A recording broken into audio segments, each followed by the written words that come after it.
I have. Boop, boop, boop, boop.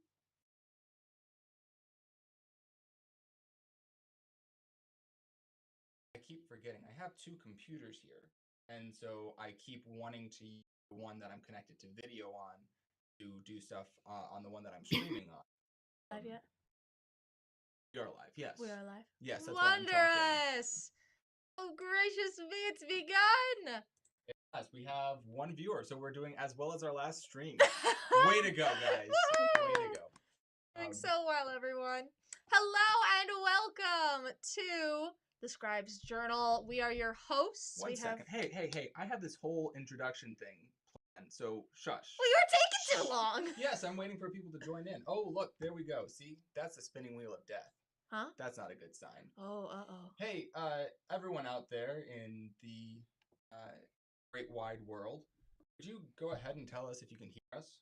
Because if you can't, we need to know. Hello, Zach Lloyd. Zach Lloyd, can you hear me? Again, we are in trouble.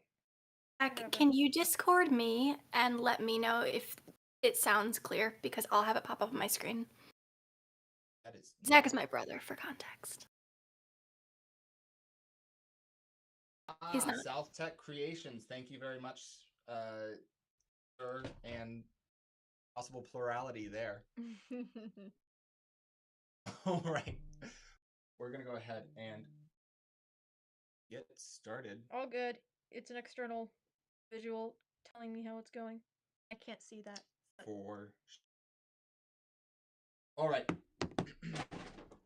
Welcome, ladies and gentlemen, to the Scribes Journal December live stream. I am your host, the Scribe of Worlds, and I am joined today by three incredible guests who I will now introduce to you. First of all, sitting to my left, the Violet author, my co-host, ever present and ever suffering, putting up with me. Yes. It's so good to be here, Scribe. We don't get to record episodes in person very often, so it's always a treat to be able to be in process with you. A treat is one word for it. And joining us tonight is Lauren L.B. Perdan, the author of the Whittam Chronicles, one of the authors of the book that we are giving away. This is the first book in the series, The Black Crow Flies. Mm-hmm. The book that we are giving away is Eyes of the White Owl. I memorized that because I couldn't remember. So watch out, everyone. She has a sword and she's not afraid to use it on packages. There you go. And our final guest, last but not least, ladies and gentlemen, newly published as of today, she has been diagnosed with chronic defiance. Please welcome Lloyd. Woohoo! So, everyone give yourselves a round of applause. Thank you guys for being here. I am really excited. And we are going to go ahead and jump on in. We do have a little game to play with the audience in a little bit. But I'm going to hold off on that for just a bit to see if anyone else wants to join. So yeah, let's go ahead and get started with a little bit of November recap. For those of you who did not join us for our November series, November is National Novel Writing Month, in which surprising authors challenge themselves by trying to write 50,000 words, 30 days or less. And in this room, there was a variety of challenges, and I will let each of you guys kind of explain the challenge that you took on for yourself and how well or where you ended with that at the end of November. So yeah, I think Violet, we'll start with you. Yeah. So the classic NaNoWriMo challenge that is the baseline, but not the time challenge that people will do, is to write 50,000 words, which is the original concept that I joined in on. My goal was to finish one of my books. Unfortunately, that did not happen. A lot of life events came up last month, that I was not prepared for nor expecting. So I hit 9,000 words, which is less than 10%. But at the end of the day, I did do a whole redraft. I was able to write an entire timeline. I was able to find some plot holes that were really just sticking it to me. And I was able to get myself reinvested in a world that I had honestly fallen out of love with. So I'm proud of the progress that I made, even if it's not the progress that I originally wanted. It's what I needed for the month. So that's my recap.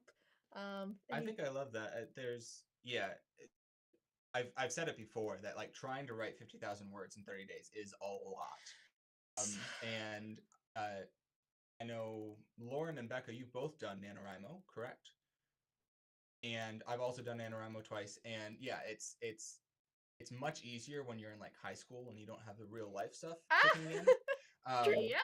And so even to walk away from it and feeling inspired is just really great. So I am really, again, I've said this before, but I'm really excited to see how this kind of momentum keeps forward. Oh, thank you. I You're appreciate very that. Alrighty.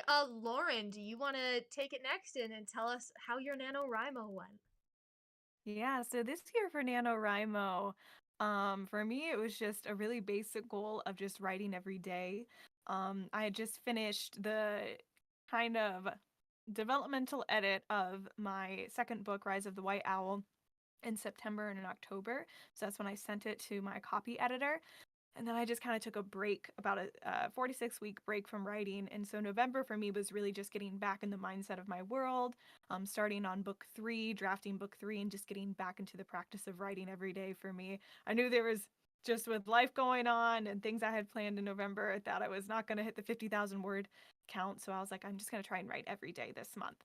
And for me, I did pretty much hit most days. There was a couple, especially around the holidays with family, that I didn't quite get to my laptop to write every day, but I definitely got back into the mindset of my world. I was, taking notes on my phone, even if I didn't have my laptop around, just thinking about it, getting back into that mindset. And I got pretty good progress on the outline and the first few chapters of book 3. So I was very excited about that, as well as some little things, some just tiny little issues that I'll be working through on book 2 to set it up for book 3 a little bit more in the next couple weeks here. So I was really happy with that, just getting back into that mindset. So, like you said, you're fixing up your second book. It was supposed to be coming out at the end of this month, pushed back to mid to end next month. So I know that's always very disappointing, but I'm really glad that you kind of get the chance to clean stuff up and tighten it for the tie into book 3. So that's really cool. Yeah. And I will say, Lauren, I feel like the only reason that I came away with such a positive mindset with my NaNoWriMo is because of the podcast episode that you and I did, where you talked about how your goals were a little bit different, a little bit more personalized. And it kind of helped me realize that even if I didn't succeed with my original goal, as long as I came out of it with something, it was worth it. So thank you for that, because it allowed me to kind of change my entire perspective on this last month. Yeah. Great. And so coming over to Becca, I know your NaNoWriMo experience this year was very different than drafting or writing. So kind of go through what your goal was and what happened. Yeah, honestly, I loved hearing about the two of your goals because they both really resound with mine in different ways, because I went into NaNoWriMo in the sense that November is National Novel Writing Month, and that means something to me, and it means that I get excited about writing again, and I get to see a lot of friends get really excited about writing, which definitely inspires me. But by no means did I have the energy, or honestly the space in my book right now that I'm working on a fantasy novel, to sit down and write 50,000 words. Like, that wasn't a realistic goal either for my story or for me and my lifestyle right now. But my goal was, I've been so disconnected from this story, from these characters, for honestly since last summer, like summer of 2022, not even recently, was really to get back into the story and get my characters talking to me again, reconnect with them as though they were people, which they are in my heart. Yeah. But yeah, really just reconnect with my story and get inspired. And I didn't know what that looked like going into Nano. I kind of had this goal of, kind of a vague goal of like getting through a few chapters. Specifically, at least I have a dual point of view, so at least getting through one chapter with each of my characters' separate point of views. And honestly, this month I fell back in love with both of my characters. and they both started talking to me again. And I feel like Yay! they are ready for me to tell their story. I kind of gave them some space. They gave me some space. Yeah. And I'm finally ready to jump back into their world, which works out really well because it's December and January. I have time to tell their story, and they're talking to me. So I would call NaNoWriMo a success, even though I maybe edited / I wrote maybe 2, 3, 4 chapters and edited maybe 2 chapters.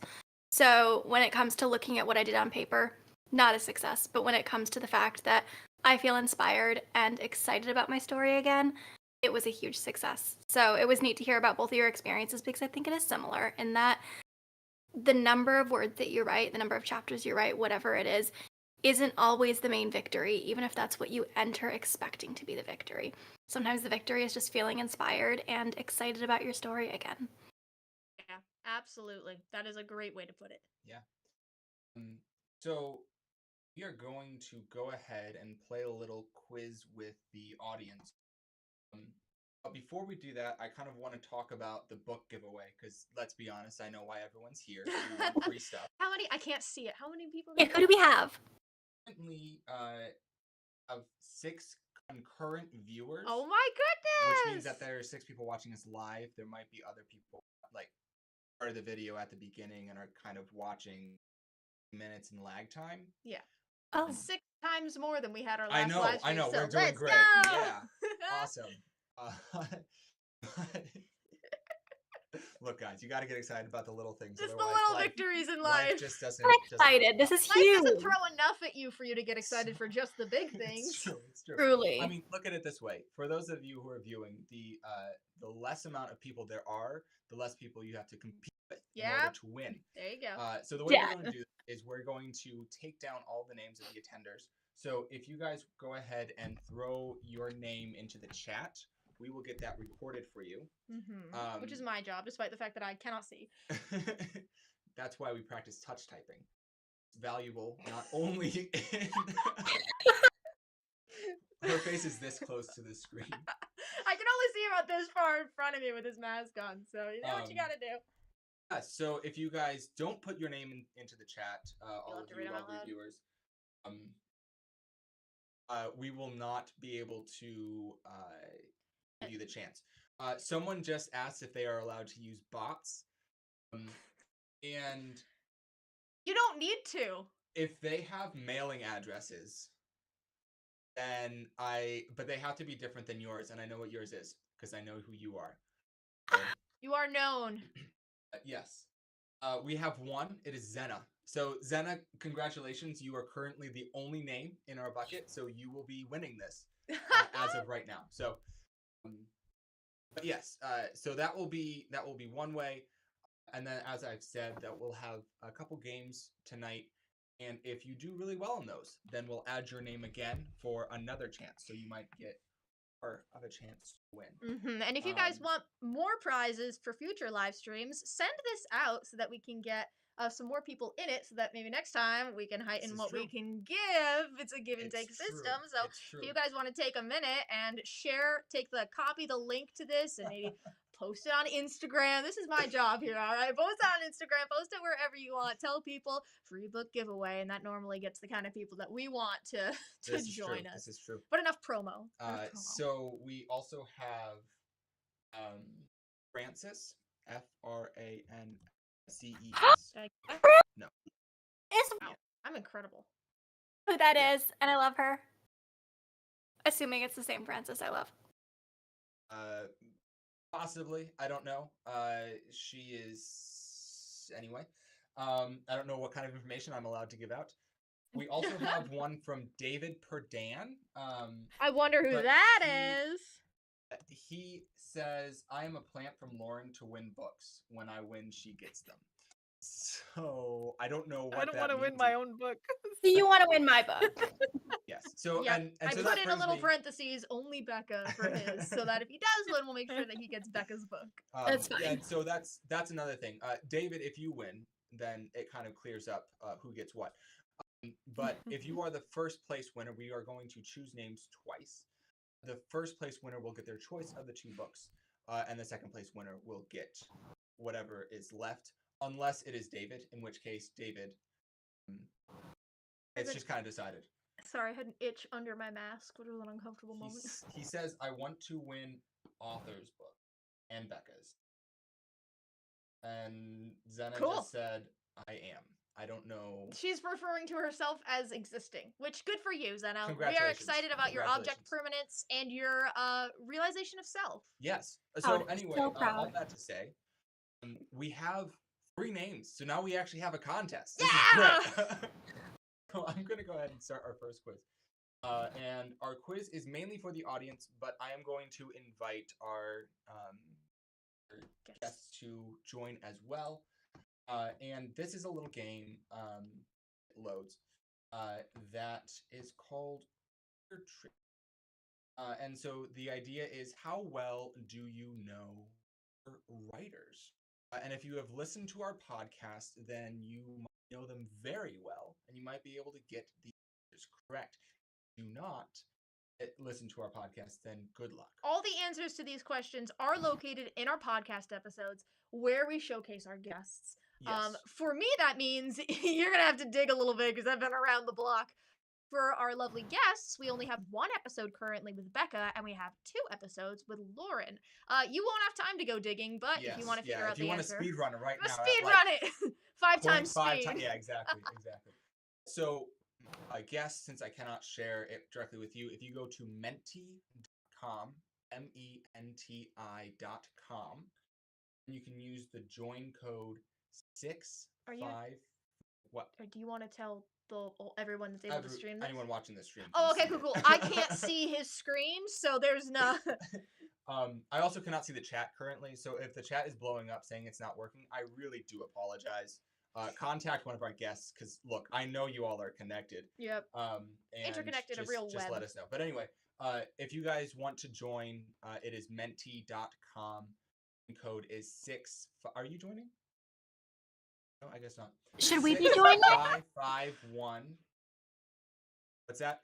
Should we be joining? You guys are totally allowed to, because there's questions about all of the guests. Yes. Even ones that Okay, aren't here. that's what I thought you guys would. Yes, I just wasn't sure if I was allowed to. All right, you said menti.com. You absolutely are. Yes. I'm just not doing it because I don't feel like it. So she can't see. I can't see. That's the other big part of it. Let's be honest. I can like slip off screen.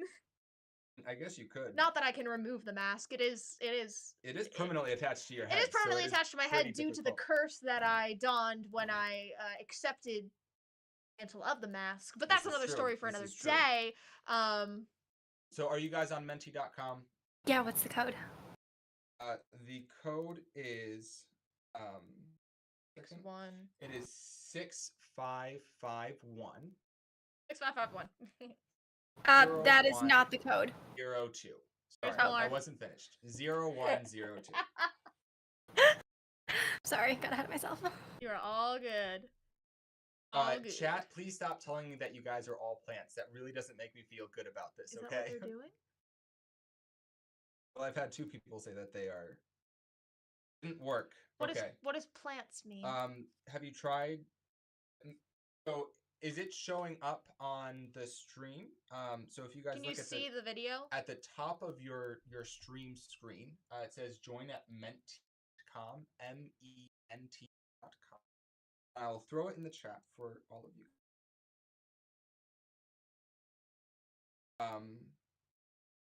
Texting a third-party viewer. Menti.com. TB. And the join code that I'll throw here in the chat real quick. It's longer than you think. 6551 102. I have a fine, but I can't. And we have 6 people joined. Looks like. Well, we have 6 likes. So, we are just going to wait a little bit longer to make sure everyone is in. Did you guys, our guests here, did you guys join and get your name set up? There's nowhere to put a name. It just gives me this. It will. Awesome. Perfect. All right. Yeah, And this will not be the only chance to win a prize No, this it is night. not. So if you're listening in and you're like, "Oh crap, I missed anything," don't worry. We will have another opportunity later on for you to join, but this is our first one, which is very exciting. Live stream chat later on. We can play versus zombies, if you would so like. Can I be a zombie? I mean, yes, I think that's what would happen. Yes! Because, you know, we would be the zombies and you'd be the plants, because all of you apparently are plants. Okay, so I'm still hopefully, not aware. if this works, should be able to. Let's see. We're crossing our fingers.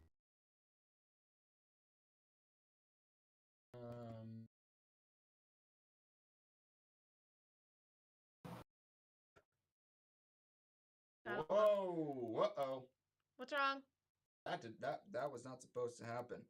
You guys didn't see that? You probably did. I can't see anything. I know you can't see anything. Everyone else can, except the people on the stream.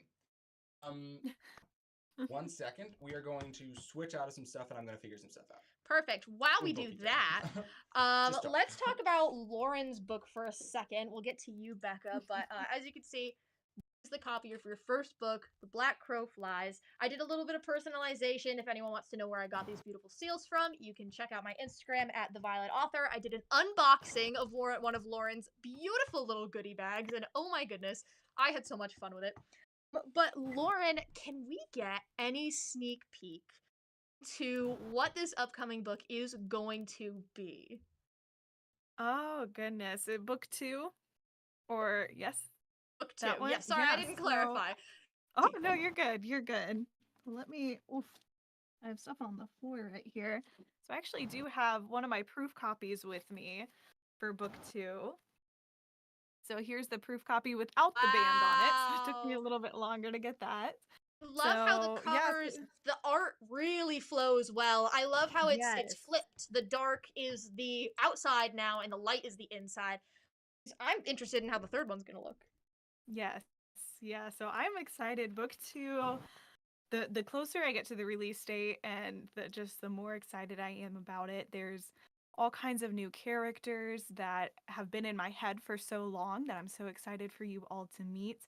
I've been posting little sneak peeks of some of the new characters on my Instagram at authorlbperdan. You'll see some character boards there, but Yes. I'm just a Pinterest dream. A yes. Pinterest dream to be Yes. sure. Yeah, so I'm mostly just so excited about the characters.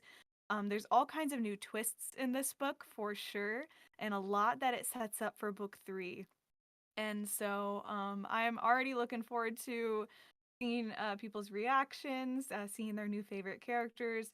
Some of my new favorite characters are in this upcoming book. We get to meet some of the other High Crows in addition to Blaze and Nikita. So Yes, that's one of I'm the things so I'm most excited for excited that. about. Yeah, Yes, and we've gotten little tidbits in the first book. We got Mhm. little mentions of who they are and what they do. When we met Nikita in book 1, I felt like that was a really big into one of your characters' lives before the start of the book 1. I feel like now Mhm. meeting more of his world will help us understand him even more. If that makes sense. Yes, yeah. In book 1, I will say this, in book 1, I feel like we got a lot of a picture and view into Catrice's world, into the Mhm. followers, into what her life was like. In book 2, we definitely get a lot more of Blaze's world. And so I am very excited about that. We're going to see a lot of character development from both Blaze and Catrice. Some of it good, some of it maybe they're going to face some new struggles. So I'm very excited about it though. I think I figured it out. So basically what happened was I was playtesting stuff the other day, and Oh. I messed up everything. So we're going to try this again. Gotcha. And don't worry, Becca, we'll circle around to you at some point after we do Yes, these yes. Great, games. we got but- time. Okay, so now go to menti.com and forget the other access Oh, code. forget the Yeah, access yeah. code. We got a So whole new one coming out. Try this one. Type it into the live chat if you Yes, have a I'm minute, and putting then they'll be it, I'm able to putting it copy in it the over. live chat, and then I will read it out for you guys. Verbalize it. Yes. Wonderful. Oh, I'm excited. I'm excited. I like little games. They make the serotonin go yay. Okay, so Anything for the serotonin. Yep. access code is 8613 6433. Oh, cool. Ready? Did it work? Waiting for confirmation. Anyone at all? Is there anyone even watching? Is Should they all just is leave? the new one up on the screen at all anywhere? It's this is what they see. Okay, on the, that's on the the screen, new so- that's the new access code. Yes, Wonderful. Who got? It wasn't me. It was you. I did. Yeah. Okay. Cool. Yep. Can I get any confirmation from anyone at all out there that it is working? I have this screen. Is this Yeah. the one we're supposed to have? That's Yep. really great. That is the one that it should be, and if not, then we are all doomed. So No. let's go with the few people. So if you win this, so whoever wins this will get their name on. And if we have multiple winners, i.e. if you get all 4 questions correct, then all of you will just get your names in here. So Another time, yeah. Yes. An additional time. An additional time. Do you want to explain why our players can enter without fear of winning their own books? How does that work? Because we only have 2 people and 2 books, and they don't know each other. So they'd be winning each other's book. Okay, gotcha. Yes. I want to read Lauren's anyway. I really need to get it. So Yes. I'm open to competing for Lauren's book. I got 3 Same. copies at my Right, I got house you. if you want to stop by and borrow it. I may stop by and borrow that book. I'll trade you. I can drop mine off. The story behind that is I bought an original copy as soon as it sold, and then there was like down the line I bought 2 to give as gifts, and my mother bought 2 to give as gifts. We accidentally had a total of 5 copies in our house. We have since then whittled it down a little bit, but it is a little bit. That's probably going to be me and Chronic Defiance, which is Becca's book of poetry. And probably me as well, because my mother and I are going to do the let's exact same let's thing. Let's be honest, yes. All right. Lead us. So we're going to go ahead and try this again, and if it doesn't work, you know what, guys? All for the best, probably. It's life. Yeah. All right. We have 5 players ready. I think that's a good number. Nope, that's 6. Oh! We'll hold off here for a little bit just to make sure that everyone is here. While we hold off, do we want... No, I think when I said hold off, I meant like 30 seconds. Oh, okay, cool. That was not what we'll come back. So, I promise, we're holding Becca really on the edge of her seat right now. Yeah. Well, I'm excited. I'm just here for this. I love it. I've entered my author great. name. So here we go. Question 1 out of 4, and there will be 2 minutes to answer the question. But if everyone answers before 2 minutes, then we'll move on to the next one. So please don't make us wait the 2 minutes if there's. Now you know why I didn't join, because you know me and my little chaotic spirit would wait until 1:59. Yeah, okay. Truly. This is why we get along so well, can't you tell? Okay, here we. All questions give max points. Blah blah blah blah blah. Where's the name Violet from? Starting off with me. This is interesting. It is the Violet author's favorite flower. It is a mystery known only to her. Of time, or she misspelled violent. The answer to this question, I believe, was mentioned during one of our first ever episodes, and I don't think I've brought it up again. So you have to be a really long time listener to be able to get this answer right off the bat.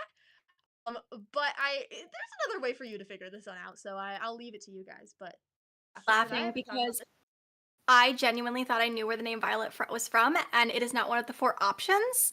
Where did you think it was from? I'm interested. I thought you were named after the Series of Fortunate Events character Violet. That's genuinely very goodness. Everyone has voted. Everyone has voted. Okay. So we have 2 people got it correct. Nice. Which was that it is out of time. Should I explain that in case people don't know? Yeah, go ahead. So Out of Time is the name of my novella, a murder mystery, and one of the characters in there is named Violet.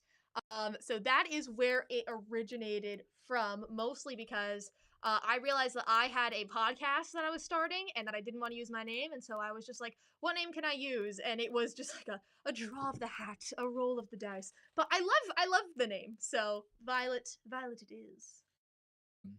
Yes. So Out of Time, a mystery known only to her. Honestly, I don't blame you guys for that one. If you know me. And misspelled violent, honestly, again, same. Like, yes. If you've been listening for a while, it makes sense why that would be your guess. Sense. Okay, on to the next one. Alrighty, let's move on. Oh, we have a new contestant. Oh, do we Number do we 7 see who they has, are? No. Okay, We'll gotcha. see results at the end. Okay, cool. Yeah. Okay. Question number 2. How did Grant and Violet meet? So this is unfortunately the guest star who is not able to make Yes. it today. But his episode is up on our Spotify, and I really enjoyed that episode. I thought did it was too. interesting. I was not able to attend that session, but I edit all of them, and so it was really cool to go back through. Oh, this is only for at 30 seconds. I am so sorry. Oh dear! Guys. Run! Good luck. Good luck. It looks like we'll get most everyone. Yeah. We should. But yes. Fortunately, I wasn't able to be on that one. The answer is college. Yes. 3 contestants got that correct. Well done. Well done. We did indeed meet. The in other college. options of high school. Good guess. Close. Very close. No cigar, but very yes. close. World Conquest again. Very close. We got real close at that point. Knowing, yeah. That it was a hot attempt. I got to admit, they almost succeeded. But those plants versus those zombies, let me tell you, terrible business. Dungeons and Dragons also very close. Yes. But no, unfortunately. All right. And we did get a message from, I assume, the 7th contestant at guessing college. So. Gotcha. All right. We're on to question number 3. Players are ready. Are we going to have that 7th join? 7? Lucky number 7? That's my favorite number. 7? Oh. It's actually there was like a study that came out that it is the least likely number to be picked randomly. Interesting. I don't know why. Interesting. All right, let's see how this one goes. I believe this one is about because I set these up in the same order that we had the episodes in. And if you have listened to the NaNoWriMo episodes, then you have a pretty good chance of getting these ones. What is the title of the 3rd Whittam Chronicles book? And I misspelled Whittam. I do apologize. It is Whittam. Gorgeous titles. Whichever one is yours, props. The Call of the Crimson Raven, The Flight of the Blue Finch, The Rise of the White Owl, or Red Hawk's Reign? The 2nd or the 3rd book is what the question is. The 3rd. The 3rd book. Okay, 3rd. I'll be honest. Off the bat, right now, I could not remember which one that is. Mostly because White Owl has been all that I've been thinking about lately. So the Call of the Crimson Raven was not the correct answer. The Rise of the White Owl is book 2. We tricked 2 contestants with that one. Yep. And 3 of you got the correct one. It is Hawk's Reign. Yes. Which was, I was actually very happy you didn't mention it during your recap of NaNoWriMo. I was worried. That's why I wanted to do the game before we did the recap, so people didn't get any hints. But yeah, so our last question, and again, if you have listened to the episodes, hopefully you know this one. It is 6 players ready, and here we go. All right. This is exciting. I might not know this one. What because... was the first year Scribe and R.C. Lloyd did NaNoWriMo? R.C. Lloyd, for those of you who don't know, is Becca. Yes. We do math because I don't know offhand. You're the one that figured it out. I know, but I have to figure it out again. That's funny. Yeah, this was an episode that I was not present for, unfortunately, due to an emergency. But listening back to it, I really enjoyed that episode. I had a lot of fun hearing you guys go and reminiscing and going through life. Yeah, that was probably I walked away from that one feeling probably the most refreshed because there's so much shared writing history with you, Becca, that just you kind of walk out of it and right. Okay, so our answers were 3 contestants got it right with 2014. Wow. 2013 was too early, but no one guessed that, so great job, guys. Becca, did you get it right? I can't see her. She said yes, I think, but cool. Her audio didn't. So. Oh dear. Yeah. Snafu is what I'm guessing. 2015 was too late. 2015 is the year that I thought that we had done it.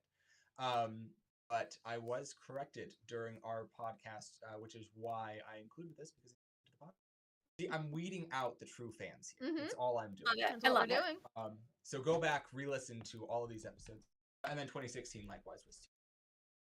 So that is it. And I think we should get a winner. Famous Perdan out a win. No, sorry, 1 second. Everything's flipping around. Awesome job, Francis and RC Lloyd, for the top place. Both of you got 3 out of the 4 questions correct. Wonderful! That's exciting. Yeah, I'm just sorry. I heard a notification go off, and so I Was that got me? excited. No, I think No, it's that's not me. well done, less famous Perdan for getting 2,000 points. 2 of the questions correct, and Mama Duck likewise 2,000. Mama Duck. Mama Duck. Yeah, it's really hard to read, but it's there. Is that someone I should add into the list? No, Okay. these ones. Sorry, unfortunately, we are just gonna go with our top 2 for this one. So congratulations, Becca. You are now in the running for winning your own book, and we'll see how that goes. David says that he was completely convinced on the world domination, and again, I don't blame you. Yeah, I Have don't you either. met Violet? Yeah, it makes All sense. right, we have reached the end of that presentation. Thank you guys so much for playing. But don't go anywhere yet, Don't because go we're anywhere not yet. even close to But done. wait, there's more. Whoa! So we're going to finally circle back around to you, Becca, and go ahead and tell us a little bit about your book, because it is you talked about drafting a fantasy book, drafting a sci-fi book and writing a fantasy book, and this is neither. So go ahead and tell us about your first book. Yes. So my debut book is not fantasy or sci-fi, which I always anticipated it would be, as probably did everyone else who knew me, including you. And it is a poetry collection called Chronic Defiance. I'm holding my fingers in it because there's poems I want to pull up. But it is called Chronic Defiance. And yeah, it's a poetry collection about resilience and living and walking through suffering in light of eternity and holding on to hope and kind of what that looks like. So it's very much a lived experience type book. And it's really a slice of my heart, and it's very personal. So I'm excited to share it with you and hope that, I think I was telling Elijah in the episode that we did in November, I mean, the purpose of this book is really for those who, for those to feel understood or to better understand. So, whether you're coming from the perspective of understanding chronic illness and feeling alone, then yeah, I hope you feel understood and seen in this. But if that's not a lived perspective you understand, then I just hope you kind of have a different perspective after reading it. Yeah. I love that. And on that note, because I do have another game, but I'd kind of like to give you guys a chance to share both of your respective art. Said that you had a poem that you wanted to share, and so would you like to just go ahead and take one of those poems and share it with us tonight? So I will say I had a poem that I was going to share, so if you have time for a second one, I'll share it later. But I was all ready to share one, and then we started talking about Violet, and I realized I have a poem called Violet, Violence, Violins. And yes! I have to share that one as much as I was excited to show you that. So again, if you have time later, that's fine. But there's literally one called Violet, Violence, Violins. Did you see love and pain mingling at the symphony, flirting as though they were alone? Cues floating as notes, bruises dancing through time. They say scars come with living, but so too does joy. In music, in color, in laughter, in love. Be informed by pain, but act in love. So that is Violet, Violence, Violins, and I started playing with the V's, and the misspelling of violence really made me think of it. Love that. Amazing. Oh, I feel honored even though it's not written about me in any way. We'll sign your book on that page for you. Oh, I love that. For all of you in the chat currently, I am posting the link to Amazon. So you guys can go ahead and add it to your last minute Christmas shopping. Because let's face it, if it sends, it's not sending. It doesn't like links. We did. If you're, I think your audio might have cut out, Becca. What did you say? It's actually out today, so it is now available for the first time on Amazon as well, which is wild Happy to me. release day! Thank you. This was the best possible way I could have celebrated. So thank you guys for hosting me tonight. Absolutely. We are it's always exciting, especially a first time occasion because you never get that feeling again. I've never had that feeling, but I can guess that You you can get there. You have are. that You will get same there. yeah. Yeah. Yes, that is the hope. You'll be there. So apparently the Amazon link is so long that it maxes out the comment size. So I removed the HTTPS from the beginning, That should be fine. and it fits by a margin of 3 characters. Wild. So if you guys want to go ahead and click through that link, we don't get any affiliate pay, unfortunately. That would be really great. We might have to start doing that. But you guys can go ahead and click and to your cart. There's poems like that and lots more. We will hear another one in just a little bit. But I would like to switch over to you, Lauren, and ask if you have an excerpt that you might like to share from the book that is upcoming.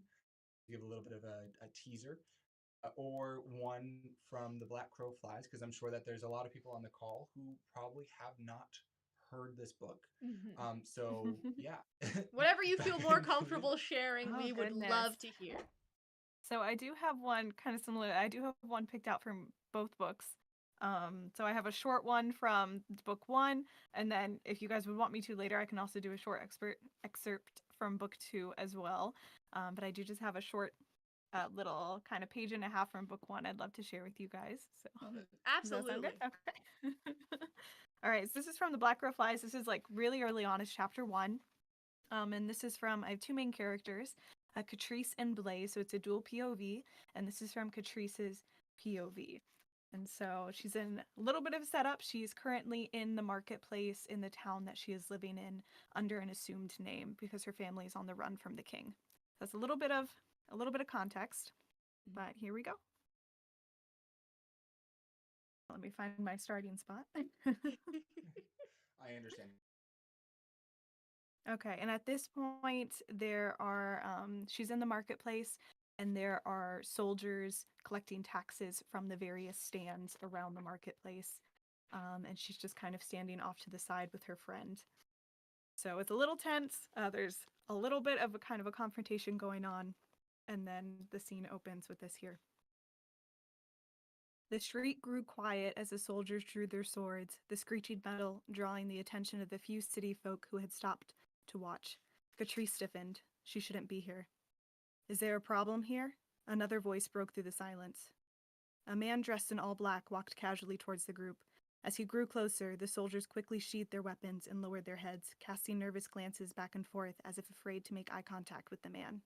Black clothing covered him from just below his eyes to his toes, including a flowing cloak draped over his left shoulder. Strips of black cloth wrapped around his palm and between each finger. Swords the length of his thighs lay secured flush against each hip. An amber pin in the shape of a crow stood out against the dark clothing and held his cloak clasped at his neck. Catrice's breath hitched in her throat. No. Heavens no. This couldn't be happening. A black crow. Catrice lowered her gaze and tried to shrink farther back against the stand as her heart pounded in her chest. Out of the corner of her eye, she could see the vendor drop his head. Tay pushed her behind him, and they shuffled closer to the corner of the booth. Doors slammed shut as any remaining people disappeared from the street, and it took every ounce of her strength not to run. If she ran, they would find her. Or worse, they would find Mother. The crow stopped a few feet away. I asked if there was a problem here, he repeated. I do remember that part of the book. I do too. So I'm still working my way through book 1. I am loving it. And I also am just very much in a reading lull right now, which sucks. I hate when that happens. Yeah. I know. I love to read, and the fact that I can't make it like more than a couple pages at a time sucks. Yeah. Especially when you have a book like this, so waiting to that be read. grabs your attention so much. One of my favorite things about this opening chapter is that it starts in action. It starts with Catrice running through the town square as the busyness begins of the early morning. It's quite a treat, quite a fun first chapter. You learn a lot about Catrice as a person and about her story. So that's just a little bit of a taste. I love that scene, Lauren. I always thought it was really interesting. I love the suspense that you write in, especially considering the fact that it's the first chapter and you're already on the edge of your seats. You know, I want to know what's going on. Why do we care that it's a crow? Why do we care about Mother? Like, what's going on? And I think that you write suspense really beautifully. And now I must read you. this like ASAP. Yes. Thank you. We love making sales between our guests. It's great. Um, uh, yeah. So on that note, just talking about writing. How has your guys' writing changed? So the first time that Becca and I did NaNoWriMo was 2014. And I'm not sure when you got writing, Lauren, but how has your writing changed from like when you started till now? Oh goodness. I am Wow. aware. I am very aware. I'm sorry, I'm throwing this. I gave them a general idea of what we would talk about, and I don't think this was on it. It was not. But yeah, throwing just you throwing. guys into the fire Yeah, here. yeah. Here I was for ready. it, and I love it. Yes. So sorry, did you want me to answer first? Just to make sure. I mean, you guys can rock paper scissors it out if you'd like, but That's one of you okay, can that's just fine. I don't mind. So I'm gonna go ahead and I'll jump I in. just wasn't sure if I heard my name at first, and so I was like, oh, I don't want to like speak over someone else. But oh goodness, my writing has changed quite a bit. Um, I started writing when I was about 11 or 12. And so, as you can imagine, the writings of an 11 or 12-year-old have differed quite a bit from someone in their mid 20s now. And but I've always written fantasy. I've always written multi POV stories. I love seeing the contrast and comparison between two characters when you get to see both of their POVs and they may have very opposing views. I like seeing that and kind of seeing both sides of the story. I always have. All of my favorite books are dual POV or multi POV. But in terms of just writing, I would say for sure, just in terms of not only just an understanding of the English language, thankfully, has evolved and grown a little Yeah. bit more. Amen. And but also even just learning basic skills, like showing versus telling, which is one of those things I didn't understand as much when I was younger, and then as I grew up and started writing more and reading more, but then even as I went through the first stages of the editing process and getting my book like professionally edited and seeing like, oh, I do have these patterns in how I write that aren't necessarily grammatically correct or I have certain like different like crutch phrases, kind of learning that, but then also learning how to, I think one of the biggest things, especially in the book that I'm in my current series, I finished the first draft. I started the first draft of my book, The Black Crow Flies, when I was in high school when I was 17. And it looks so different now than it did then, from the character arcs to the overall story. Learning different, I love plot twists. I've learned how to write those better, hopefully, I think, especially in book 2, I'm excited about. But also just understanding character motivations and their different arcs and how their arcs intertwine with the other characters and create meaningful relationships is an area that I've really focused on in the last couple of years, learning how to portray that, because that's what I love. I love character driven stories, even though I love political tension and plot twists and all of these different things that can happen to the characters. They don't really matter unless you care about the characters. And so that's why I love writing character driven stories in that regard. So I really like that. There's a lot of different approaches to writing and plotting out. And if you want to hear all of them, listen to the podcast because we do Yeah. a whole bunch of different approaches. But I think, something that Ted Decker says. Ted Decker is a Christian sci-fi thriller horror writer. But one of the things he says is it's not just about the events of the story, but the character themselves has to go on a journey to be an engaging read. And so I really do value driven stories and not just like built driven stories. That said, there are stories that I love because of the world and not necessarily the characters, but I think that's part of what makes your books draw is because we see ourselves in your characters, kind of get pulled along in their story a lot better. So, yeah. Absolutely. And Becca, how do you? Yeah, I think jumping off the same platform, honestly, I also love, read, and write a lot of multi POV stories. My newest challenge right now is a single POV story that I'm like starting to dig into. And this is my first one because I've been writing similarly since I was 11 or 12. Started a tiny little fantasy series at 12 that will one day be finished, potentially, possibly.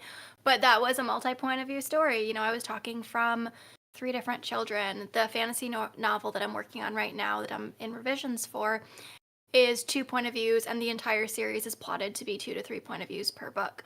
So that's something I've always spent time in, and I love seeing how point of views, how one person can be thinking something about someone, and then you jump into the other person's point of view and you see how you're not limited to what their relationship looks like in one person's eyes. You know, you get to see how they think of each other, what they think of that relationship, and kind of escalate that.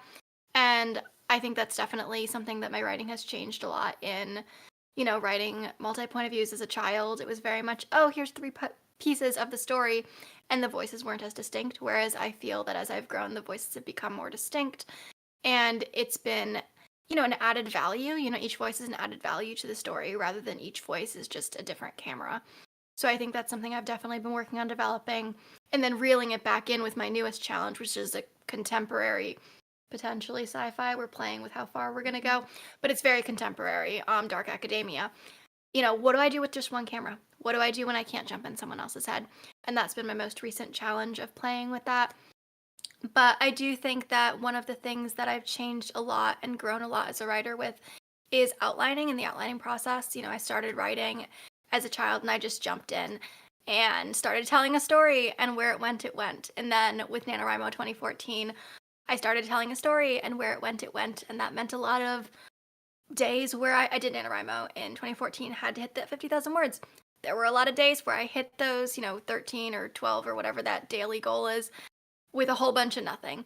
Whereas I think that now, you know, I'm very focused on outlining. I'm very focused on knowing what each chapter is before I encounter it and how it fits into the grand scheme of things. Kind of like a puzzle piece, kind of like a map, I guess is a better way to put it. Kind of like I have a map for my story. And I think that's definitely something that's been able to strengthen me as a writer. And, you know, I'm working on building my map right now for the Dark Academia that I'm slowly plotting out. And that's very far on the horizon, mind you. But I'm slowly plotting that map, and I'm taking what I've learned over the past few years and maybe not jumping into it head first this time. And I think that's definitely been a big growth thing of learning what, you know, what an entire character arc looks like before you start somewhere, what an entire plot arc looks like where you start somewhere. And I also love knowing where you end, because when you have an end goal in mind, when you have your end not necessarily written but at least plotted, then you have a finish line and you have something to run towards and to let your characters run towards. And I think that just gives them so much more energy. Yeah. I love that. I really I find it really interesting that all 3 of you actually, you are multiple POV writers in some ways. You're a Yeah. little bit more abstract where you're writing specific stories that are centered around them. You don't even really worry jump about POVs. getting that one. But I've never written a multiple POV story until I started writing my most recent story, Out of Time.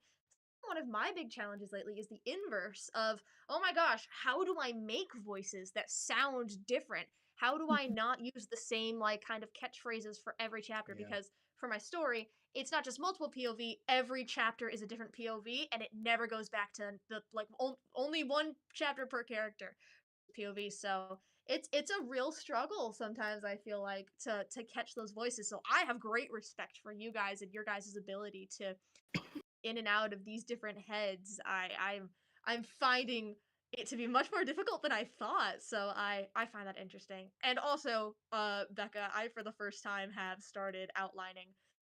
And it saved my butt on Out of Time. So I'm definitely going to be doing the same thing that you say, which is outlining a little bit more, because you're right. Having an end point, having a goal for your characters to get to, Yeah. I feel like it helps them talk a little bit clearer, diverting as much, because that was a problem I always had. Is my characters would be like, I don't know what you thought you were doing with this chapter, but we're actually going over this away, and you're gonna have to figure it out. So yeah, I resonate with that a lot. Yeah. I think so. I think there has to be space, for characters to do what they want, for those little squirrel trails, because I think that a lot of those are relationship building moments or character building moments. And those are so crucial to the story as well when we're writing character driven fiction.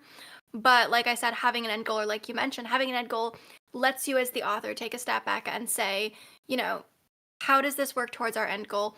Is this a character moment? Do we need to sit and pause and do this? Because that's okay too.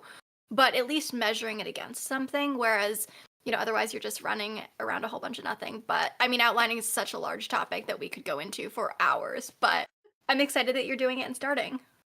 Me too. Me. Um, so I just want to, we're going to switch into our second and final game, which is specifically for our guests, and the live stream audience is allowed to participate because I can see the chat, and I don't think anyone. Interesting. Unless you guys are on the YouTube chat right now, or unless any of your family members are giving you live updates, I can see the chat. You literally cannot see the chat. I can't see anything. Before we do, I want to remind any new viewers who might have hopped on that if you put your name into the Goblet of Fire, you may be drawn for a chance to win one of the books that our lovely published authors that are on the live stream with us have offered up. So please drop your name. You get one in the chat. And then if you win this game, you might get another one. But yes. One in the chat, and then you get put into the drawing. And we don't have that many names in right now, so the chances are. That's true. But before I do this, though, you guys can win. So go ahead, drop your name in the chat. But you can win another chance by going over to Instagram and following the new official Scribes Journal podcast account, scribesjournalpod. And I will put that in the chat as well, so you guys can know what to look for. And maybe after they follow, if they could just drop, I followed, and then we can try and line it up. Or would you rather go off of Instagram? I will. Yeah, I will go on Instagram and check your username. You can use bots because I know that was a question earlier. Yes, you can use bots because at this point I'm not really, follows. But go ahead and I will write down those names. Again, they do have to have a shipping address. If you do win, we will reach out and figure out how to ship these books to you because one of them just came out today. The other one is coming out next month. More of a pre-order. You're more winning the pre-order then. Exactly. So yeah, it is Scribes Journal Pod. All one word, no uppercase. All right, so we have in the chat Monica and Jesse wants a chance to win. It's all like separate words. I can't hit the space bar, so we're gonna go with that. I think it's just. I'm doing this blind. I'm literally, I can't see the keyboard. I'm going off of feel. And I don't have I made a yet? No, you've done great. Let's go. Yeah. So for those of you who don't know, Jessie is my wife, and I'm just teasing her.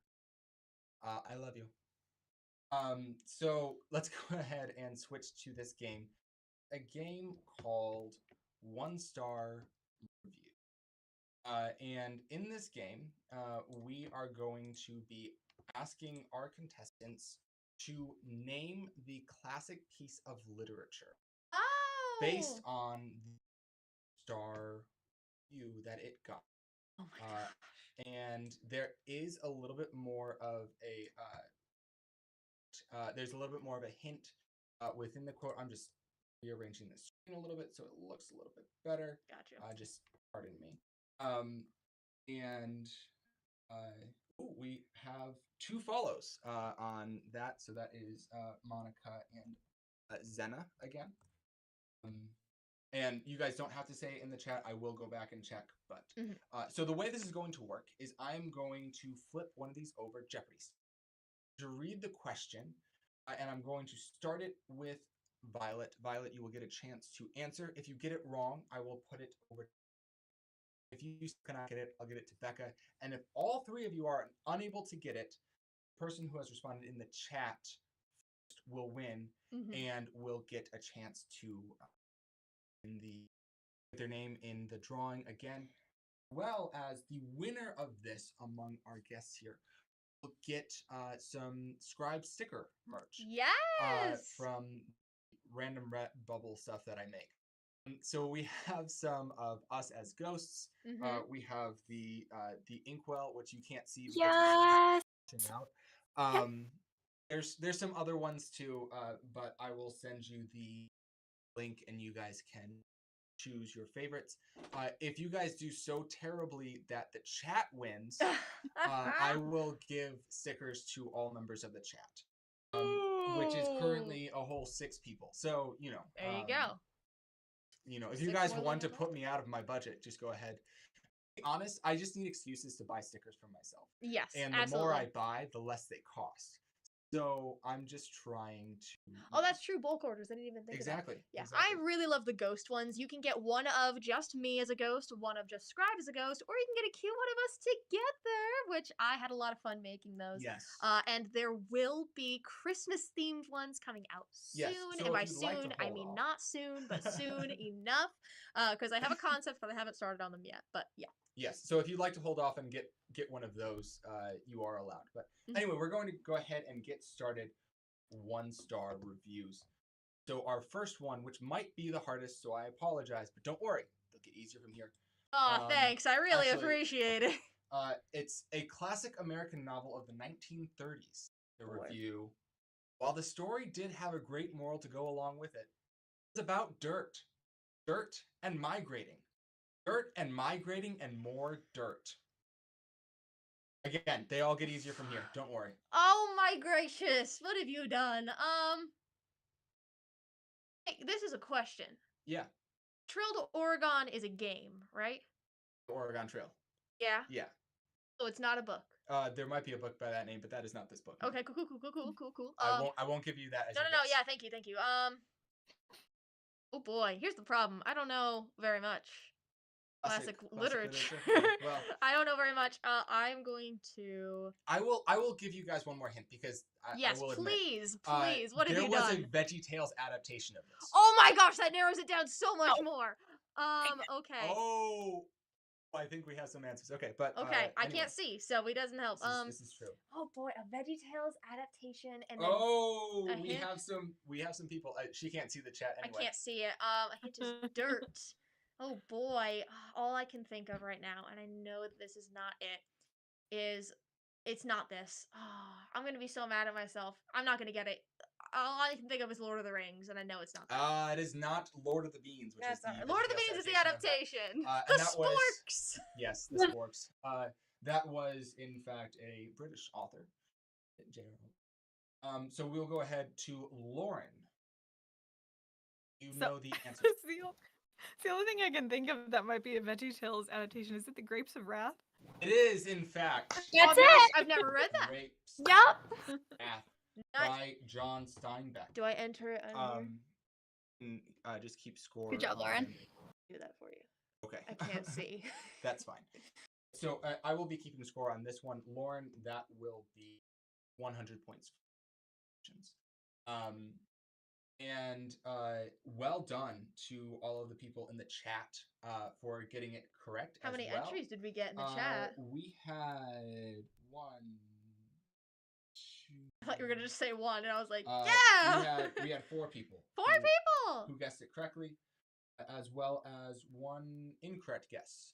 That's okay. I stand in solidarity with that incorrect guess. I understand you. Well done. All right. It was his hint that gave it away. No, Like that was a strong. Yeah, I would have been I think lost. so. I've never actually read Grapes of Wrath. It was like early VeggieTales. It was like OG 90s VeggieTales, and that's what I was sitting here dancing to in my head was the Grapes of Wrath song, by the way. Yep. Someone was singing it. It was a shorter one too.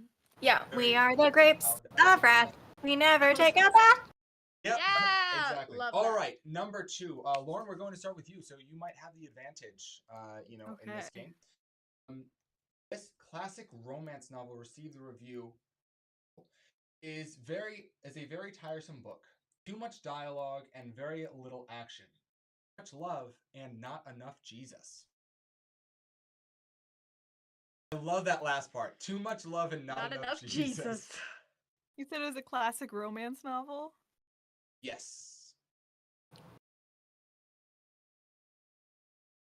I mean, there's only one that when I think classic romance novel, the only one I immediately think of is Pride and Prejudice. But I don't know if it's that one. Yeah, that's my guess. The answer is Pride and Prejudice by Jane Austen. Woo! There we go. Like I said, they only get easier from here. So Lauren got 2. All right, so Becca, it is your chance to win. Our review is a classic on the behaviors of the human psyche was reviewed as obsessed with Survivor, so I thought this would be fun. It is incredibly boring and disgusting. I was very much disturbed when I found young children killing each other. Anyone with a conscience would agree with me. Oh, that's easy. This would be Lord of the Flies. There you go. I haven't even read it. There you go. Lord of the Flies by William Golding. Another review complained that this was not about flies. Oh, sad! How dare they just... I love it. That's wonderful. All right.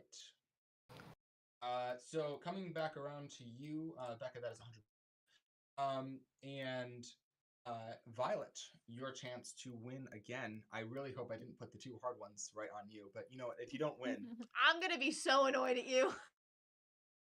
Of this Southern Gothic classic, it was said, I don't see why this book is so fabulous. I would give it a 0. I no point in writing a book about segregation. There's no way of making it into an enjoyable book. And yes, I am totally against segregation. Oh, I would hope so, Mr. 1-star reviewer. I know. Oh no, what have you done? I don't know this. I have put the 2 hardest ones right on you. I'm so mad right now. Oh. I am mildly disappointed in myself, but only mildly. Oh boy. Well, to be fair, we thought there would be one more, so we thought it would be distributed. This is true. I don't remember the name, but the only one I can think of is Lenny and his brother, the rabbits. The one about the rabbits. Think of the rabbits, Lenny. Shoot you in the back of the head. I do not know which book you're... The rabbits! Someone help me out here. You know what I'm saying? Does anyone in the chat know... You mean Watership Down? No. Okay, because that's the only rabbits book that I know of. That sounds like Is it a Redwall book? What? Is it a Redwall book?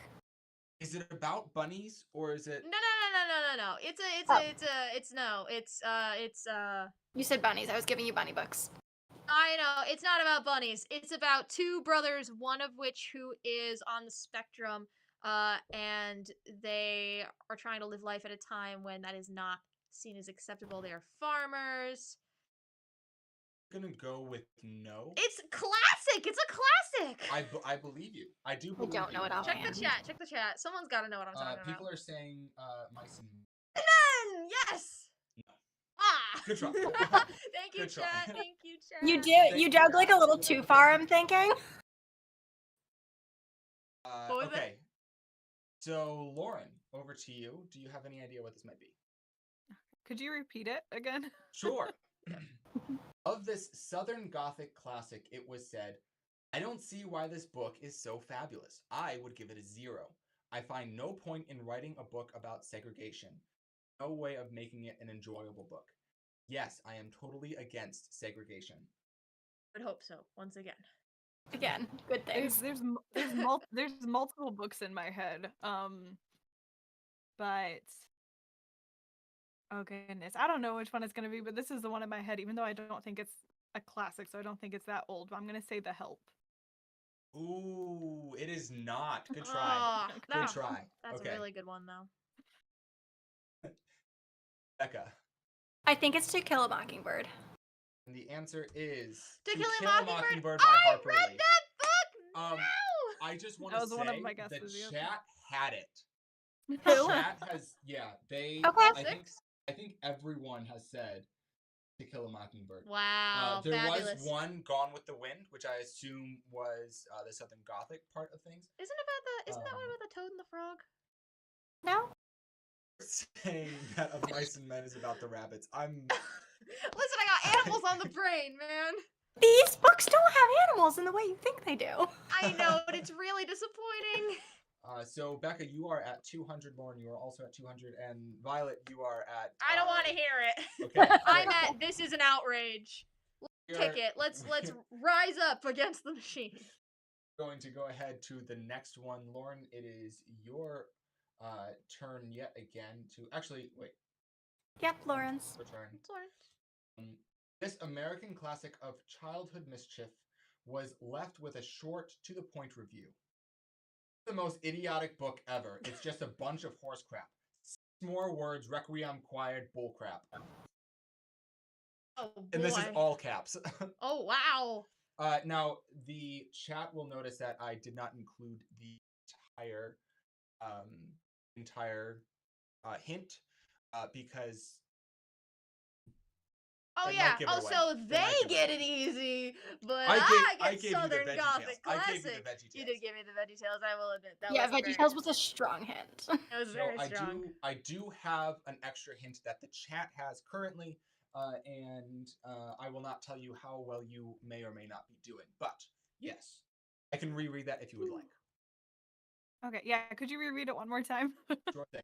This American classic of childhood mischief was left with a short, to-the-point review. Now, please note that this review is in all caps. The most idiotic book ever. It's just a bunch of horse crap. 6 more words, requiem quired, bull crap. What is that? Requiem choir? Requiem quired is that, so they 6 more words required, like to fit the review size. So they split required into 2 words, requiem and quired. Took me a second to figure that Okay, out gotcha. too, I thought but it was yeah. a hint. Yeah, no, it is not. I feel so bad because I'm blanking on I feel like half of this title right now. I'm just whoop. Throw us But out it a is- half. I I feel gave bad. you vague line. Yeah, You is can it, throw out the half. like the mention of like Huckleberry Finn. It Like is. I feel like I'm blanking on half Tom of the Sawyer title. by Mark Tom Twain.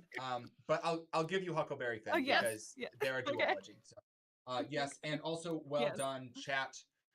The rest of the hint would have been this classic of American childhood mischief on the banks of the river, which would have been a definite giveaway.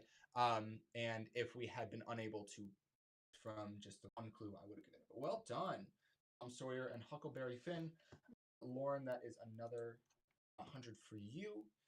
And we are coming in. We have 3 questions left, so hang on. Becca, this one's yours. The review of this mid-1800s British classic could be said to any one of its multiple movie adaptations. Into this, I knew that it would be weird. I just didn't expect it to be this weird.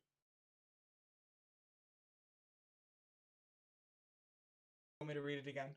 Yes, but Just the whole thing or just the review? yeah, if you could read the whole thing, that'd be great. The review of this mid-1800s British classic could be said to any one of its multiple movie adaptations. Going into this, I knew it would be weird. I just didn't expect it to be that weird. I think I've stumped the chat too. This is the game that I haven't known. This is the first one that she has. Well, I'm glad that I stumped you. Oh, I've stumped a whole bunch of people. Nice. 2 guesses.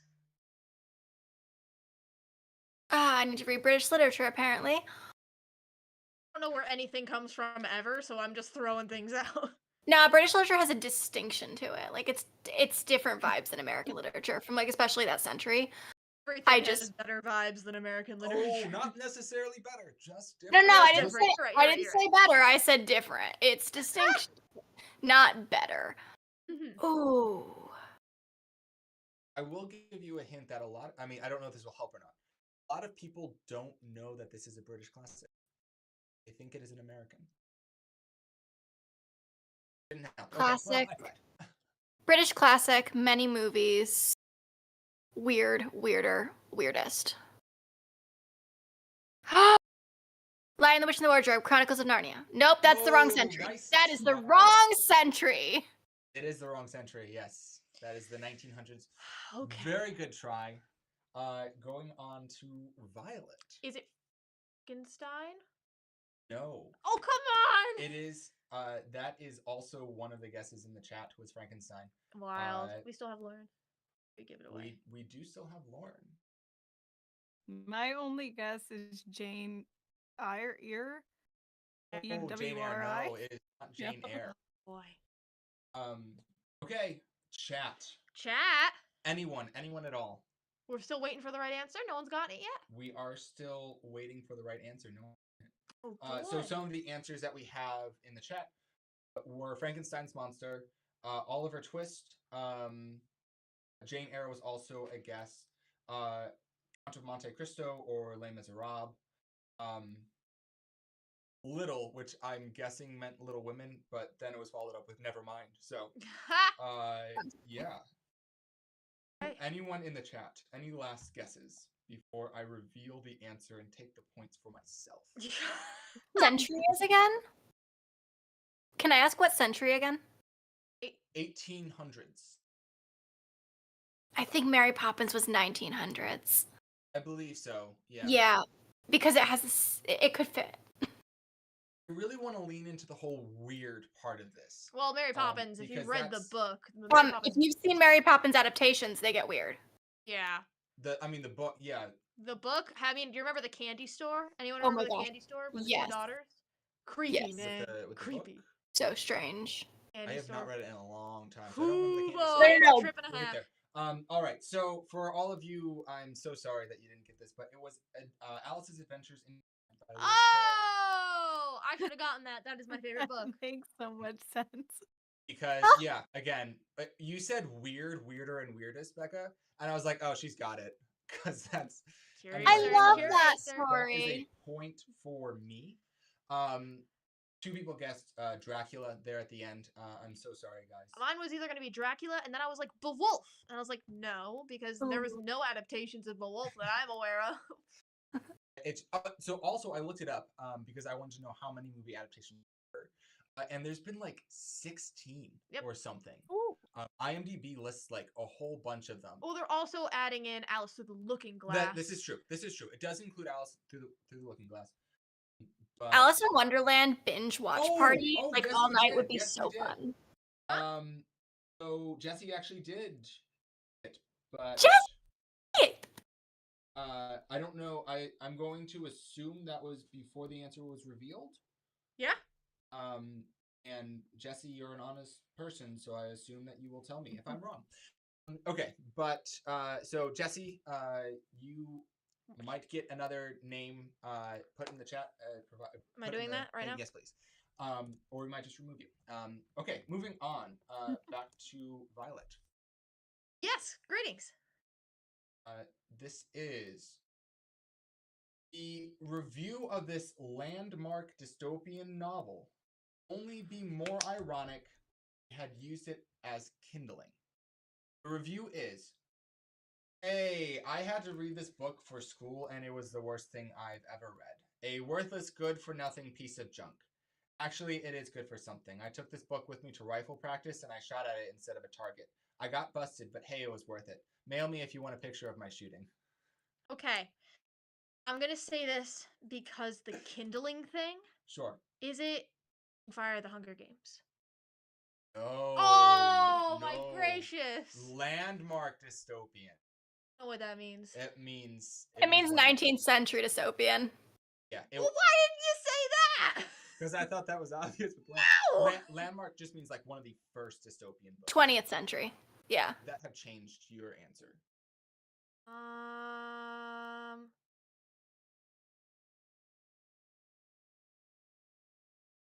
Dystopian? I didn't even know they wrote dystopian back. Oh boy. The other book series coming to mind right now is Divergent, and no, it's not that. No, it is not. It's long before that. Yeah. Lauren, do you have a... Yeah.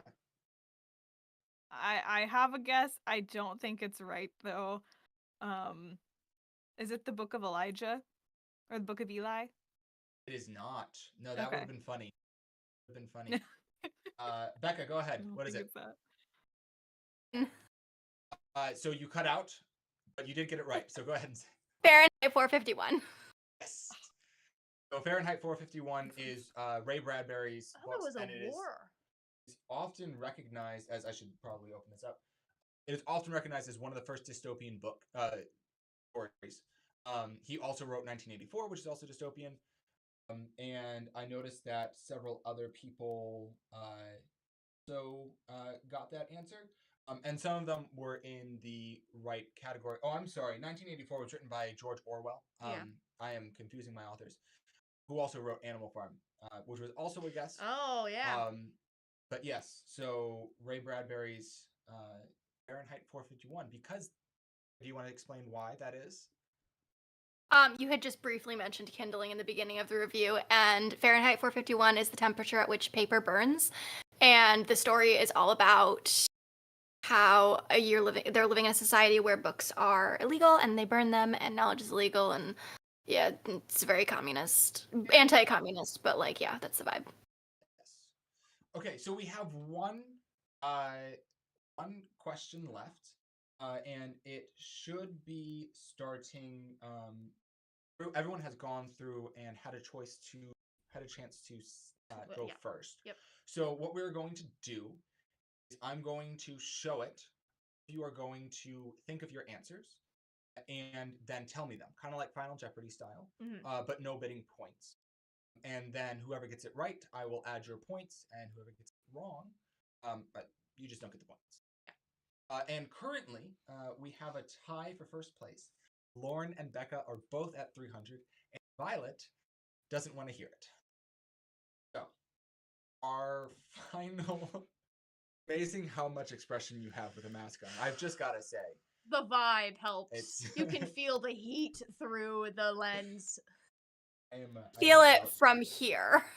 Cream is going to go down, and I'm going to get the last thing you'll see is just me approaching. Exactly. If it all goes. Our final question is: this Hallmark fantasy book was reviewed with. Use your brain. I don't care if you have to build a plane, blimp, submarine, or whatever. But really, don't you have a better way of transportation? I think you're excited. Could you repeat it one more time? I think I missed the beginning. Sure thing.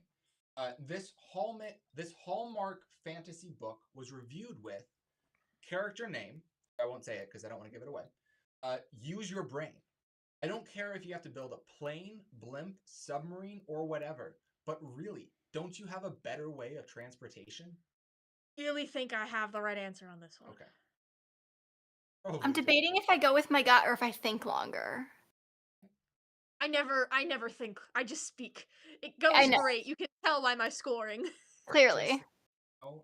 If you let me know when you guys are ready. 2 of you are ready. I mean, if we're ready, I'll go with my gut. Okay. I have to admit, I am loving the answers in the chat. Oh? I will bring it back to the part of description, the Hallmark fantasy book, and see if that might change some minds. Oh, I don't know enough. This is the only thing I got. So, no, I'm talking to you guys. I'm talking to the chat okay. at this point. So let's go ahead and start with Violet. Around the World in 80 Days. Unfortunately, that is incorrect. What? Isn't that the one where he's on? Okay. No, unfortunately. He's on a balloon, right? He is on a balloon. Well, he's on multiple things. He's also on an elephant at one point. Very confusing. Moving on, Lauren. I don't know. I can't think of one that would fit that exactly, but I'm just gonna go with the Hallmark fantasy one and say Lord of the Rings. Okay, that is correct. Becca, you have to be honest with me. What? And say Rings, specifically The Return of the King, but Lord of the Rings as a whole, because they literally walked to Mordor. Well, so here's the thing. The review is on The Hobbit, not The Lord of the Rings. I'm going to give you the points anyway. But the review is on The Hobbit, and it says, Bilbo, use your brain, and then complains about his mode of transportation. The whole, plane thing threw me off, because I was like, I don't think we're in a world where we can pull that off. But I just had this vision of, the Eagles scene, and I was like, really? Yes. We couldn't use the Eagles to get us to Mordor? Cool. We gotta walk up a mountain. get it because of the classic joke, like why didn't they take the Eagles? Yeah, that's where I got. But yes, actually, so Our World in 80 Days was quite a common answer in the chat. Okay. So you are not alone. Okay. Shout out to one of my personal favorites, Chitty Chitty Bang Bang. Ah! Was that a book or was that a movie? Book first. It was a book first. Yes, I did not know that it yes. was a book adaptation. And then they also came out with a sequel series, which was fun. But anyway, that's off the point. So yeah, Chitty Chitty Bang Bang was unfortunately incorrect, but I do appreciate the guess because pretty close, guys. Pretty close. David also says he's a hobbit, so at least invests in a pair of stilts. So you get longer Fair stride. Fair enough. And someone says that they felt like 80 Days and Chitty Chitty Bang Bang were better guesses. And they probably were, but unfortunately the reviews were not written about that. I can't change that, so I won't apologize for this. So they were great guesses. I don't know if I would call Around the World in 80 Days a fantasy book. It absolutely is. They land in a city where things automated. Do they? Yeah, they go a couple of weird places. Classify it as steampunk. Yeah. Yeah. Anyway. That's what I would classify that one as. So it's up for debate if steampunk's under fantasy or not. But it is. We can debate. I think it is. We can debate. That can be another episode's debate. I will not be doing that. Yes. I'll come join. Sounds great. Okay, so I think what we're going to do right now is we are going to go ahead and put all of these things in the wheel.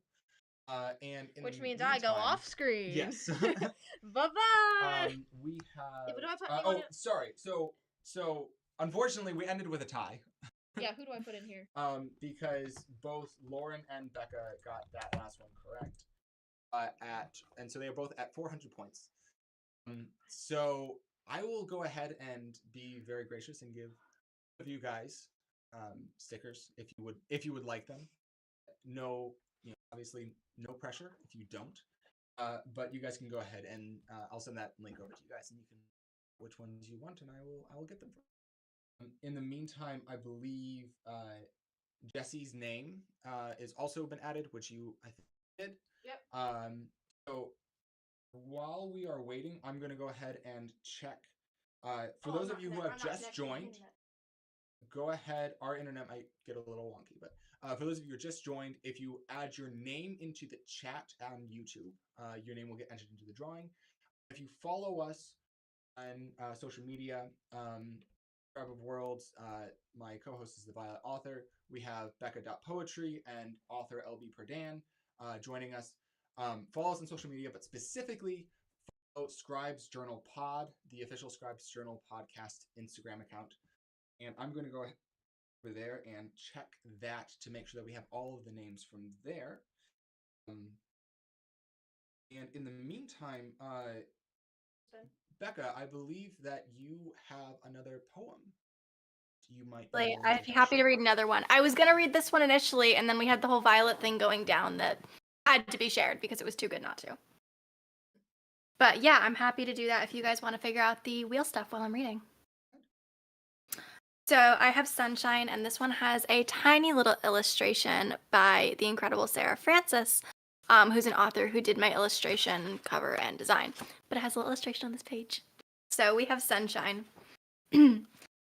Existing in sunshine brings joy, but also an exhaustion, a bone weariness that clings to your ankles, dragging you back as you try to move forward. You live for sunshine moments, the hazy high of a concert, the buzzing room at a party, the first splash at the sea, first dates and gym days, the makeup and confidence of Halloween. You have so little time, but so much to experience. With this knowledge comes fear, the fear that there's not enough time, that you'll never do it all, see it all, taste it all, live it all. Have you even lived? They tell you not to waste time, you'll be old before you know it. They tell you not to waste time, that you may never grow old. And that's when it hits you. Burnout coupled with realization. You won't be old before you know it. The gray crown of age may never grace your head. Not everyone gets such a prize. Fear drives to packing sunshine moments in every quiet space, trying to reach for it all at once. Until the sunshine gives you heat stroke and your very bones ache. And now I lay me down to sleep. This is why the sun bows to the moon for half the day. And on the seventh day he rested. You should really do the same. And that is Sunshine from my new poetry collection. Both of us on this side love That was really good. Yeah, I don't know if you can hear Violet, but she's saying that was really good. We can so hear her. We are to go ahead and spin this wheel. But Lauren, you also had one thing. Your husband earlier was calling out for book 2. And so I feel like we probably should, Well, especially since this is going to be the book that we're giving away, yes, this is I true. would This is love true. to heighten that excitement there. This is true. And I hear a bit so- from this book. Yes, if you want to go ahead and share a little bit from book 2. Okay, I do. I do have a scene picked out from book 2, and this is from Blaze's POV. So the scene I read from book 1 was Catrice's POV, and then this is in chapter 4 of book 2. So this is Blaze's POV. And yeah, I tried to pick a part that didn't have too many spoilers if you haven't read book 1 yet. So in this part earlier, yes, early on in this book, Blaze is at his home, his castle called the Onyx Nest, and someone has just arrived at the nest. And so that's where we pick up, where he's going to greet them right here. So, all right. Blaze stumbled into the wide hallway. Oh, and let you know, this is my not copy-edited version that I'm reading. So some of this is subject to a little bit of change, but here we go. Blaze stumbled into the wide hallway, sweat beating between his shoulder blades despite the cool breeze that flowed through the corridor. Down the hall, the faint glow of a fireplace spilled out from his office. Quiet voices carried on the draft across the stone castle to his ears, but aside from Jillian, there were no servants in sight, despite the early evening hour. The onyx crow pin clasping the cloak together at his throat felt like it was choking him, and he tugged at it uncomfortably. His feet, heavy as lead, fought to stay glued to the floor as he forced himself to take a step toward the open door.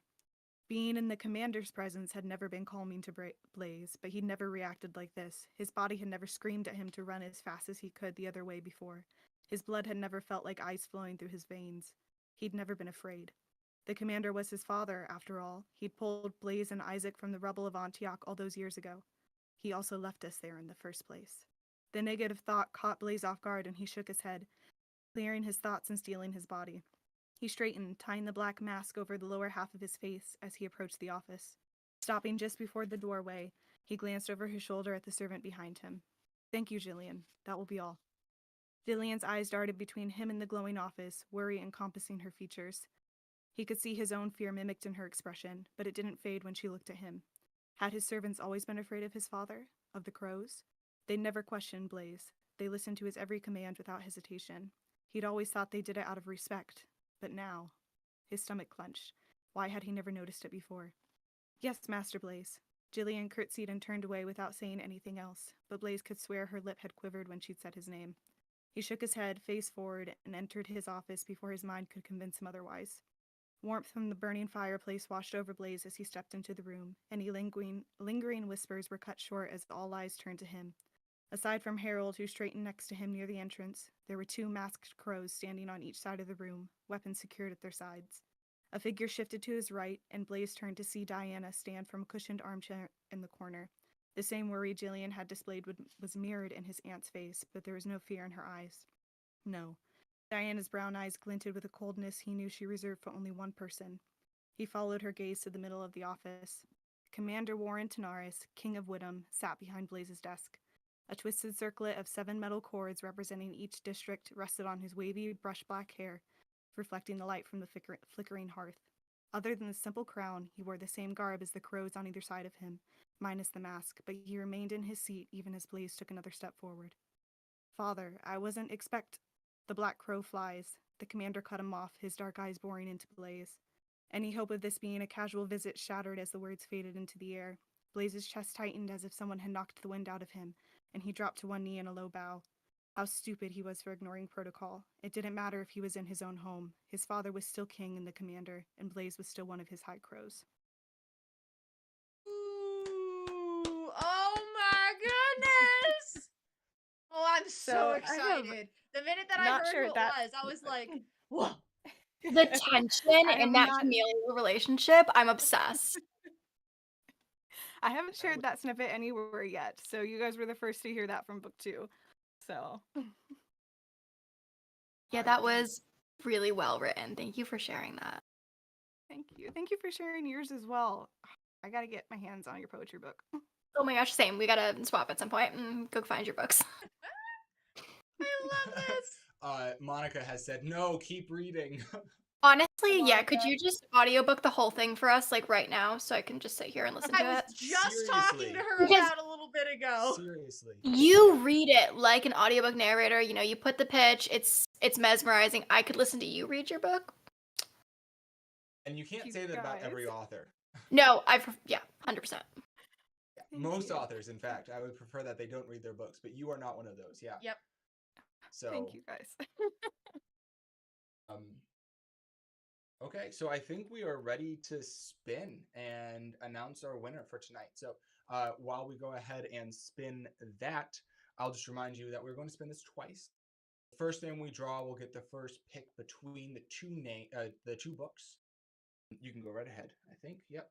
And then the other one will get what is left, unless it is David, in which case David automatically gets the book that isn't his wife's. Spell that for me. And our winner is Jesse. And I swear we did not rig this. No, we The support first Jesse one? winning. 100%. So Jesse, if you want to let me know if you would like the book of poetry or the Rise of the Owl. Did I get it right? Yes. I told you, I memorized this. She says it's too hard of a choice. Well, that's useful. Well, we'll go ahead and spin this again. And if you cannot choose, then we can give the choice to the other person. Let me know if that works for you. Winner is Francis. So Francis, okay, Jesse has surrendered her choice to Francis. So Francis, would you like a book of poetry by R.C. Lloyd, or and I should mention that the book is titled Chronic Defiance, or the Rise of the White Owl, which is book 2 in the Whittam Chronicles by L.B. Perdan. I don't want any of these. I will just take them. Yeah. No, you'll have to fight me for them because I will also just take them. That's wonderful. Is Francis here? That is okay. We can look back in a few minutes and see if Francis has responded, and if not, was Francis one of our Instagram followers? Yes, but they do have to be here present in order to win. Yes. So Francis, going to give you a little bit more, and then I think we're gonna roll. Oh if boy. That's okay. I'm so sorry. No, that's completely fine. I'm making Violet work so much today. Yeah. Oh, Francis is here. Yeah. Thanks, Hang Francis. on. They might be asking Francis. I'm back. Well, yeah, they just said yes. Hang on. So Okay. Debating. there might be deliberating, some, yes, if you will. conferring. Mm-hmm. So Lauren, it sounds like the chat is pretty excited about a audiobook version of your. During the swag bag live stream that Lauren was doing, I actually mentioned how I would love to see a podcast or audiobook adaptation of this. And I will say, if you're looking for any free voices, if there's any minor characters that you might be wanting to fill with. But no, I know that you said during that you are interested in doing right now just a one-person reading. Yeah, but I'm looking at options right now. The thing is, we're probably going to do it in-house, but I'd love to do something more like theatrical in the future with different voices and everything like that. I'd love that so much. Mm-hmm. We do have a choice from Francis. Thank you, Francis. So Francis has chosen Chronic Defiance by R.C. Lloyd. So we will, once we get the physical copies, because it did just come out today, but once we get physical copies, we will go ahead and send that your way, which means that Jesse, our other winner, you will be with, once it comes out, The Rise of the White Owl, book 2 in the Whittam Chronicles. Yay! And once you get these, feel free to share it on social media and say where you got it from, because you know what? Such thing as bad press, and the rec. So promotion is what we thrive off of, truly. Exactly. So we are going to wind up here, wrap up here. But thank you guys so much, all of you, for coming on. And really, I enjoyed this so much. Mm-hmm. And I cannot wait to do more episodes with you guys. For everyone else still here, go ahead and give us follows on social media. You can listen to the podcast on Spotify, Apple Podcasts, or scribeofworlds.com. Mm-hmm. Follow us at Instagram, Scribe of Worlds, or The Violet Author, or LB Author, LB.Perdan, and beca.poetry. Mm-hmm.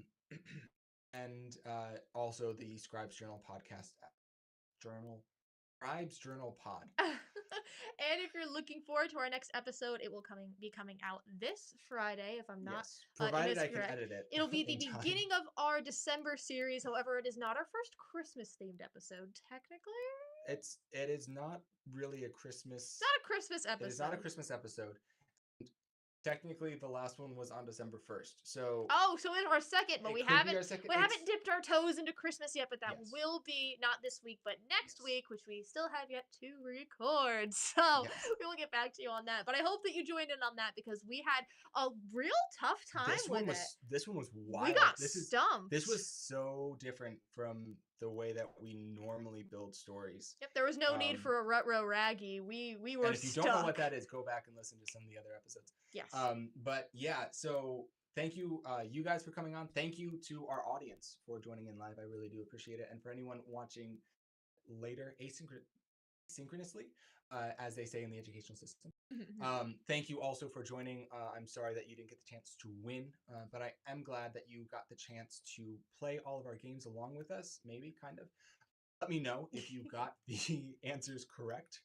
Faster than our guests. Leave a comment under one of our posts. We always love to hear it. Yes. Also, feel free and underneath our posts on Instagram to leave any name recommendations for characters, anything like that. We always just interaction is what we thrive on. And that's not just because interaction for the algorithm. Like, genuinely, we are people, and so we need people interaction. So please come and talk to us. Indeed. We're so alone. Yeah. Thank you guys so much for coming out. If we see you again on Friday or you hear us on Friday, I don't really know how that works. Great, but if not, until next time, stay safe out there.